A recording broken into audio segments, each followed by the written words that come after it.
تو یہ چیز تو آلریڈی اسٹیبلشڈ ہے. جب سو کال ڈیل آف دی سینچری جو ڈونلڈ ٹرمپ نے پرپوز کی تو اس وقت یہی ایک پوائنٹ تھا جس میں انہوں نے کہا کہ ٹھیک ہے ویسٹ بینک کا علاقہ دے دیا, غزہ پٹی جو ہے وہ دے دی, گولن ہائٹس وہ دے دی, لیکن یہ تھا کہ وہاں پر ایک اور جو چیز ہوئی وہ یہ تھا کہ فلسطین ایک الگ ریاست کے طور پر تسلیم کی گئی. اور اسی چیز کے اوپر اسرائیل کے اندر نیتن یاہو کے اوپر بہت زیادہ تنقید کی جا رہی ہے. سار نامی جو بندہ ہے وہاں پر جو کہ اگلا ایکسپیکٹڈ پرائم منسٹر بھی ہے, اس نے سب سے زیادہ تنقید نیتن یاہو پر یہی کی کہ اس نے فلسطین کو ایز این ریاست جو ہے وہ تسلیم کیا ہے. تو مطلب کہ یہ چیز تو اسٹیبلشڈ فیکٹ ہے. اس میں جو پہلے ایجنڈا تھا یا جو ابھی جو چیز ہونی چاہیے وہ یہ تھی کہ جو فلسطینی چاہتے ہیں, جو فلسطینیوں کے مطالبات ہیں, اس کے مطابق اگر چیزیں طے ہوتی ہیں تو اس کے بعد آپ تسلیم کریں گے. تو ایسے کہہ لیں کہ وہ ایک ہارڈ قسم کا سٹانس تھا تو اس کو تھوڑا سا سافٹن کیا ہے. آنے والے وقت میں وہ کہہ دیں گے جی ہمارا خطے کا جو امن ہے وہ ہماری ترجیحات ہیں, اور اگر اسرائیل اس میں ایگری کر رہا ہے تو ہمیں پھر کوئی مسئلہ نہیں, ہم بھی اسرائیل کو تسلیم کر لیں گے. تو یہ ایک بیان جاری کیا گیا ہے. اب اس چیز کے اوپر کہ قطر کے ساتھ تعلقات بحال کرنے کے لیے کیا کیا نقصان ہو سکتے ہیں, پاکستان کو کیا نقصان ہو سکتے ہیں, ترکی کو کیا نقصان ہو سکتے ہیں, اس کے اوپر بعد میں بات کریں گے. لیکن اس سے پہلے موساد چیف نے بھی ایک انٹرویو دیا ہے اور اس میں انہوں نے قطر کے ساتھ تعلقات کے حوالے سے جو ابھی پیش رفت ہوئی ہے اس کے اوپر بات کی ہے. i24 کے نام سے وہاں کا ایک چینل ہے جس کو ہمارے ایک سینئر صحافی نے بھی یہاں پر انٹرویو دیا تھا, جس کے بعد کافی زیادہ شور بھی مچا تھا. تو i24 کو انٹرویو دیتے ہوئے انہوں نے کہا, موساد چیف کی جانب سے کہا گیا ہے کہ یہ تمام تر چیزیں جو کی گئی ہیں قطر کے ساتھ جو تعلقات, جب قطر کے ساتھ تعلقات بحال ہوئے تو اسرائیل کا کردار جیرڈ کشنر جو کہ ایسے کہہ لیں کہ نمائندہ ہیں اسرائیل کے, مشیر ہیں ڈونلڈ ٹرمپ کے, تو ان کا شکریہ ادا کیا گیا اور ساتھ میں کویت کا کیا گیا.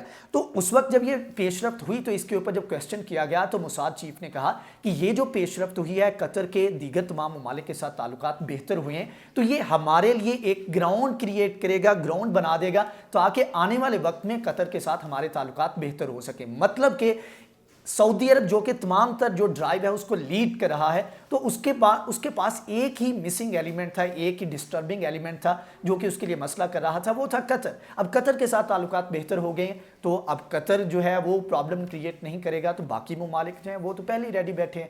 تو اس کے علاوہ انہوں نے ایک اور انکشاف کیا, انہوں نے کہا جی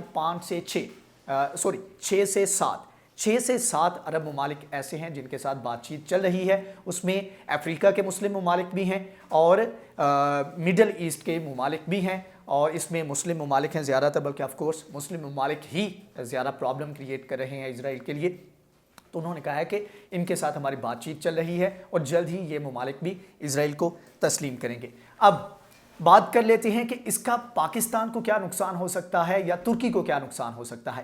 آنے والے وقت میں سب سے بڑی بات یہ ہے کہ ترکی کے قطر کے ساتھ تعلقات بہت اچھے ہیں. حال ہی میں جب ایک ورچوئل میٹنگ کی گئی تو اس میں 10 کے قریب ڈیل سائن کی گئی ترکی نے اور قطر نے آپس میں. اور اس کے علاوہ ترکی کی سب سے بڑی ملٹری بیس اس وقت جو ہے قطر کے اندر موجود ہے, اور یہی ایک مطالبہ تھا جس کے اوپر بلاکیج کی گئی تھی. بڑے مطالبات میں سے ایک تھا کہ ترکی کی جو ملٹری بیس ہے اس کو ختم کیا جائے. اب ہوگا یہ کہ اگر اسرائیل جو ہے اس کو قطر تسلیم کرتا ہے تو اس وقت امریکہ کے لیے سب سے زیادہ مسئلہ ایران کے خلاف یہ آ رہا تھا کہ اس کے پاس قریبی راستہ نہیں تھا.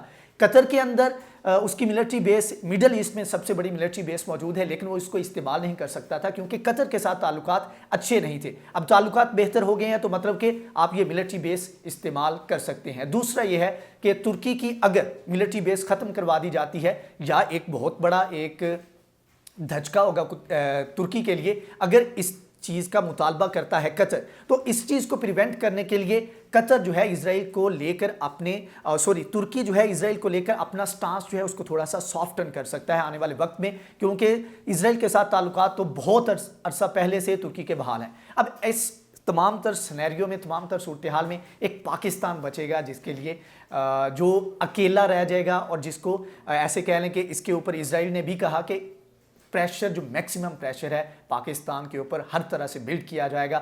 تو یہ جب ترکی جو پاکستان کے بڑا قریب آ رہا ہے, بلکہ قریب آ چکے ہیں اور بہت ساری چیزوں میں ہم انٹیلیجنس شیئرنگ اور اس کے علاوہ ڈیفنس کے جو ہے معاملات وہ طے کر رہے ہیں, تو ایسے میں اگر ترکی پاکستان سے مطالبہ کرے گا تو کیا پاکستان اس کو ریزسٹ کر پائے گا؟ کیونکہ یہ وہ مطالبہ ہے جس کے اوپر کشمیر کے معاملے کے اوپر تو چائنا بھی ہمارے ساتھ ہے، لیکن یہ وہ معاملہ ہے جس کے اوپر چائنا بھی کوئی جو ہے ہماری سپورٹ نہیں کرے گا یا اس کے اوپر ہمارا انٹرسٹ میچ نہیں کرتا۔ اس کے علاوہ نہ رشیا جو ہے ہماری سپورٹ کر سکے گا جس کے ساتھ ہمارے تعلقات بہتر ہو رہے ہیں۔ تو ایسے میں تمام تر چیزوں میں یہ وہ واحد ایشو ہوگا جس کے اوپر پاکستان اکیلا رہ جائے گا۔ دوسری طرف ایران ہے تو ایران کے لیے بھی کافی مشکل ہو جائے گا، کیونکہ جو ابھی اقدامات کیے جا رہے ہیں کہ ایران کے ٹیررسٹ گروپس ہیں ان کے ساتھ تعلقات ہیں، اس کو جو ہے وہ ایک بنیاد بنایا جا رہا ہے۔ تو ان چیزوں کو لے کر پاکستان کے لیے آنے والے وقت میں کافی زیادہ مشکلات کھڑی ہو رہی ہیں۔ تو یہ وہ ڈیولپمنٹس ہیں، یہ وہ طریقہ کار ہے جس کے اوپر اسرائیل چل رہا ہے۔ اب اگلی ایک ویڈیو میں ہم آپ کو بتانے کی کوشش کریں گے کہ کس طرح سے کون کون سا ٹیکٹک یوز کر کے تمام جو عرب ممالک ہیں ان کو رام کیا جا رہا ہے، ان کے ساتھ تعلقات بہتر کیے جا رہے ہیں۔ کیا یہ لالچ ہے یا پھر ایسے کہہ لیں کہ واقعی امن کے لیے یہ تمام تر ممالک ایک پیج پر ہیں اور فلسطین کے جو لوگ ہیں ان کے حقوق دلانے کے لیے یہ اقدامات کیے جا رہے ہیں؟ اس کے اوپر ڈیٹیل میں الگ سے ایک ویڈیو کریں گے۔ آج کی ویڈیو سے اتنا ہی۔ اگر یہ ویڈیو آپ کو پسند آئی ہے تو اس کو لائک کریں، شیئر کریں، ہمارے چینل کو سبسکرائب کریں۔ نیکسٹ ویڈیو میں حاضر ہوں گے، تب تک کے لیے اللہ حافظ۔